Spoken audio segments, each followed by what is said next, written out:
বিসমিল্লাহির রহমানির রহিম।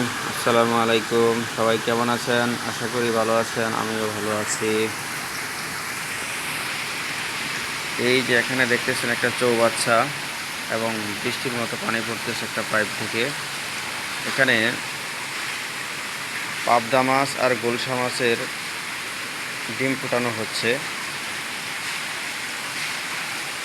অনেকগুলো চৌবাচ্চা আছে এখানে, সেখানে সুন্দরভাবে ফোটানোর চেষ্টা করতেছি আল্লাহর রহমতে।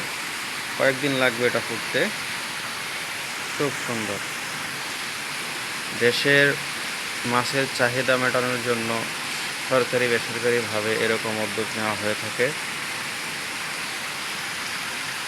আসুন আমরা সবাই মাছ চাষ করি পারিবারিকভাবে, নিজস্ব খামারে বা পুকুরে।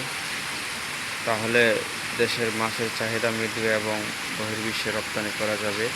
দেশের অর্থনৈতিক উন্নয়ন হবে। আসসালামু আলাইকুম।